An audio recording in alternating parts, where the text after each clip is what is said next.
The last person to see Sarah Miller alive was a man who never knew her name. It was a cold Tuesday evening in November when Sarah walked out of the Maplewood train station and disappeared. There was no struggle, no scream, no abandoned car, no phone call asking for help. She simply walked down a quiet street at 8:17 p.m. And then she was gone. For the next 20 years, people would ask the same question. Where did Sarah go? Some believed she had run away. Others believed someone had taken her. A few believed she was dead.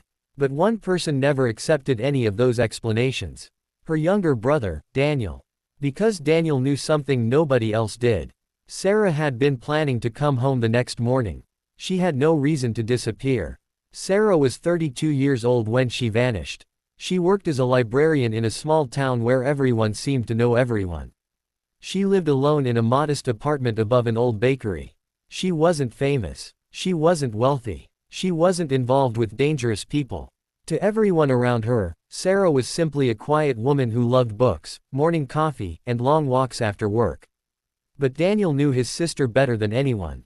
Sarah had always been careful. She never left without telling someone where she was going. She never ignored phone calls. And she never disappeared, especially not without saying goodbye. The night before she vanished, Daniel spoke to her on the phone. They talked for almost 40 minutes. Sarah sounded normal. She complained about the weather.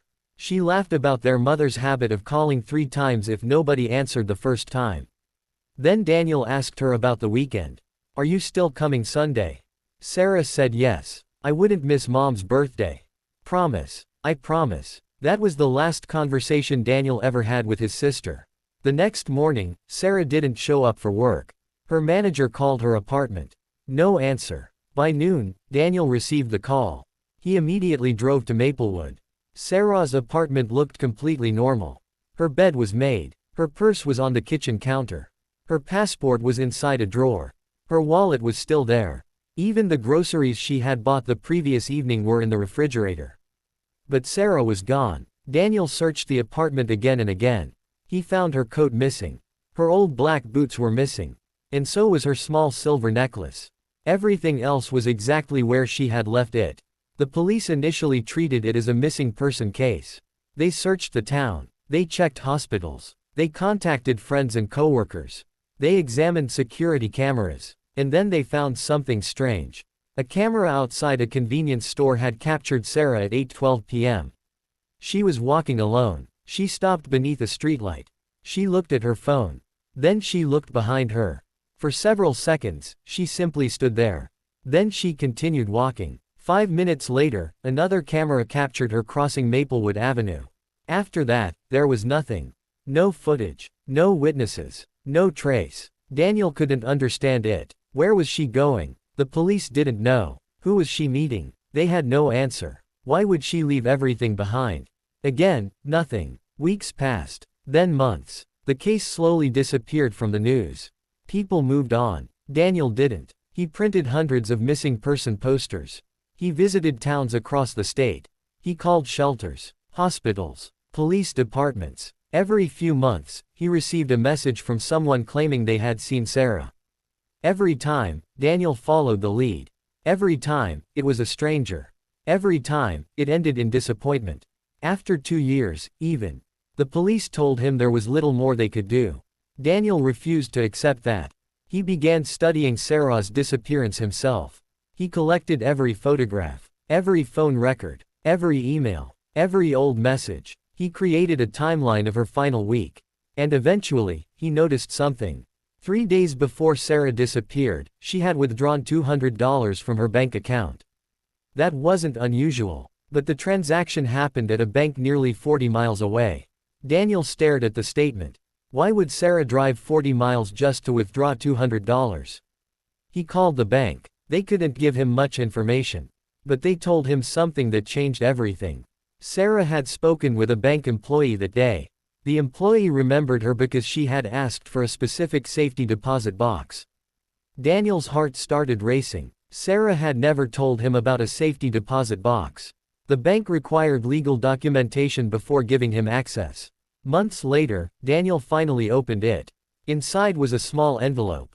There was no money, no jewelry, No important documents. Just one photograph. It showed Sarah as a teenager, standing beside Daniel near the river. On the back, Sarah had written 6 words. "If I disappear, look for him." Daniel stared at the sentence. Who was him? There was no name, no explanation, just those 6 words. For the first time in years, Daniel wondered whether Sarah had known something was going to happen. Maybe she hadn't disappeared. Maybe she had been running from someone. Daniel started investigating Sarah's past. He contacted her former teachers, old neighbors, friends from high school. Most remembered her as quiet and kind. But one person remembered something else. An elderly woman named Mrs. Harris had lived next door to Sarah when she was a teenager. When Daniel showed her the photograph, Mrs. Harris became silent. Then she said something Daniel would never forget. "That man used to come to your sister's school." "What man? I don't know his name." "What did he look like?" Mrs. Harris closed her eyes. Gray coat, dark hair, always stood across the street. Daniel felt cold. Did Sarah know him? I think she was afraid of him. Daniel asked why nobody had ever mentioned this before. Mrs. Harris looked ashamed. "Because Sarah told me never to ask." Daniel left the house with more questions than answers. He searched through Sarah's old belongings. Eventually, he found a notebook hidden beneath a loose floorboard. Most of it contained ordinary things. Book titles, shopping lists, ideas for stories. But toward the back were strange entries. November 2nd. He's back. November 4th. I saw him near the library. November 6th. He knows about Daniel. Daniel stopped reading. The next page had only one sentence. I can't let him find my brother. Then there were no more entries. Daniel sat on the floor for a long time. Sarah hadn't disappeared randomly. She had been scared. But who was the man?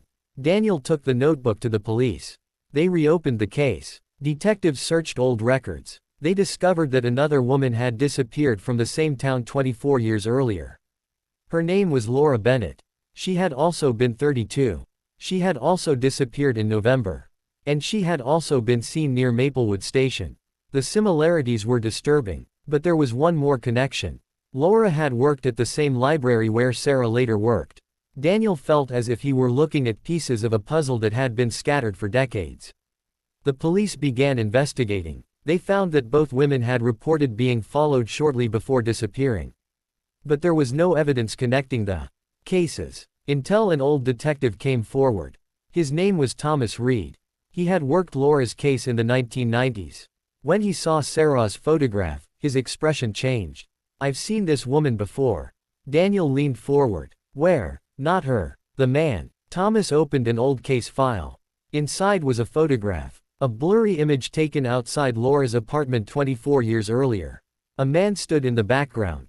Gray coat. Dark hair. Same posture. Same face. Daniel stared at it. Who is he? Thomas shook his head. We never identified him. Then he turned the photograph over. There was an address written on the back. An abandoned farmhouse outside Maplewood. Police searched the property the following morning. The farmhouse had been empty for years. There was nothing inside. No furniture. No personal belongings. Just dust. But in the basement, detectives found something hidden behind a wooden wall. A metal box. Inside were photographs. Dozens of them. Pictures of women. Some were strangers. Some were from Maplewood. And among them was Sarah. Taken 3 days before she disappeared. Daniel couldn't breathe. The police searched the property records. The farmhouse had belonged to a man named Robert Hayes. But Robert Hayes had died 12 years earlier. The case seemed to reach another dead end. Then a detective noticed something strange. The photographs weren't old. Some had been printed recently. Someone had been using the farmhouse. Someone had been watching Sarah. The investigation expanded. Police checked surveillance footage from nearby roads. They found a vehicle appearing repeatedly near the farmhouse. A dark blue sedan. The license plate led them to a man named Michael Hayes. Robert Hayes' son. Michael was 54. He lived 2 states away. Police questioned him. He denied knowing Sarah. He denied ever visiting Maplewood. But when detectives showed him the photographs, he stopped talking. Eventually, he admitted his father had been obsessed with women who disappeared. But he insisted he wasn't responsible. My father was sick, Michael said. He kept records. Where are those records now? Michael looked at the detective. I don't know. Then he said something unexpected. My father didn't take those women. The detective asked what he meant. Michael lowered his voice. They were hiding. From whom? My father. That statement changed everything. Police searched old files again. They discovered that Robert Hayes had been investigated several times for stalking. But he had never been charged. The women he followed often disappeared before they could testify. Sarah had discovered his identity. She had been investigating the old cases herself. But if Robert Hayes had died 12 years earlier, why was someone still watching Sarah? Daniel couldn't stop thinking about the 6 words written on the photograph. If I disappear, look for him. Maybe Sarah hadn't meant the stalker. Maybe she meant someone else. Daniel returned to the safety deposit box. He examined the photograph again. This time, he noticed something in the background. A building, a small white church, and beside it, a blue mailbox. Daniel recognized it. It was in a neighboring town. He drove there immediately. The church had been closed for years. But beside it stood the same blue mailbox. Daniel searched the surrounding area. Then he noticed an old wooden sign behind the church. It pointed toward a small bus station. Daniel walked there. An elderly ticket clerk was sitting behind the counter. Daniel showed her Sarah's photograph. The woman looked at it. Then her face went pale. She came here. Daniel's heart stopped. When? Years ago. How many? About 19. Daniel stared at her. What did she say? The woman hesitated. She asked me for a ticket. Where? Seattle. Daniel couldn't speak. Sarah had not vanished 20 years ago. She had left. But why? The clerk continued. She was with another woman. Who? I don't know her name. Did Sarah say anything? The woman thought for a moment. She said she was sorry. Sorry for what? She said she couldn't go back. Daniel felt tears in his eyes. All those years, he had believed Sarah had been taken. But maybe she had chosen to disappear. The question was why. The clerk gave him an old receipt. Sarah had purchased 2 tickets. One for herself, one for another woman. Daniel searched the missing person database. There was only one woman who fit the description. Laura Bennett, the woman who had disappeared 24 years earlier. Daniel couldn't believe it. Laura hadn't vanished. She and Sarah had been hiding together. But from whom? The answer came 2 weeks later. A letter arrived at Daniel's home. There was no return address. Inside was a single page. Daniel, I'm sorry. I know you spent years looking for me. I know I hurt you. But I couldn't come home. Not until I knew you were safe. The letter was signed Sarah. Daniel read it again. Then again. The next paragraph explained everything. Sarah had discovered that the man following her was connected to Laura's disappearance. But Laura had escaped. She had been living under another name. When Sarah found her, Laura told her that Robert Hayes had threatened anyone who helped her. Sarah believed Daniel would become his next target. So she made a choice. She disappeared. She changed her identity. She left town. And she stayed away from Daniel because she believed that was the only way to protect him. The letter ended with one sentence. I never stopped loving you, Daniel. I just needed you to live without me. Daniel cried for the first time since she disappeared. But the letter wasn't finished. At the bottom was an address. Portland, Oregon. Daniel drove there the next morning. He spent 11 hours on the road. When he finally arrived, it was raining. The address led to a small bookstore. Daniel stood outside for several minutes. Then he walked inside. A woman was arranging books behind the counter. She was older. Her hair was streaked with gray. She looked up. Their eyes met. Neither spoke. Daniel knew immediately. Sarah. The woman dropped the book in her hands. For a moment, she looked like the 17-year-old girl who used to stare at the sky. Then she whispered his name. Daniel. He walked toward her. She began to cry. I'm sorry. Daniel shook his head. Why didn't you tell me? I was afraid. Of what? That if I came back, someone would follow me to you. Daniel looked at her. You could have trusted me. I did. Then why? Because I loved you. Daniel couldn't answer. Sarah wiped her tears. I watched your life from a distance. You watched me. Sometimes. Why didn't you come home? Because every time I wanted to, I remembered that photograph. What photograph? The one of you. Daniel remembered. The picture in the safety deposit box.